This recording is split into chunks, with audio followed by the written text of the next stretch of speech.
Volunteer ఉద్యోగాలు ఇచ్చి రాష్ట్రంలో ఉన్న యువతని అందరినీ కూడా బెచ్చగాళ్ళని చేశాడు అని ఈ సభాముఖంగా నేను తెలియజేస్తా ఉన్నా.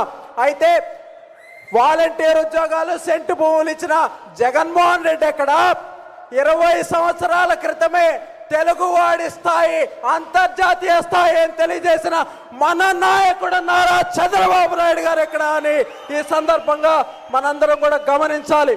అదేవిధంగా మనం గనక చూసుకున్నట్లయితే జగన్మోహన్ రెడ్డి అధికారంలోకి వచ్చిన నాటి నుండి కూడా యువతకి చెప్పినటువంటి హామీలన్నీ కూడా విస్మరించి మరి తన సొంత రాజకీయ ప్రయోజనాల కోసం రాష్ట్ర భవిష్యత్తుని యువత భవిష్యత్తుని తాకట్టు పెట్టినటువంటి పరిస్థితులు కూడా మనం చూసాం.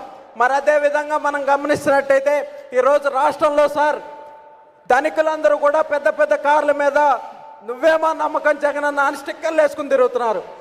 మన ప్రభుత్వ హయాంలో సార్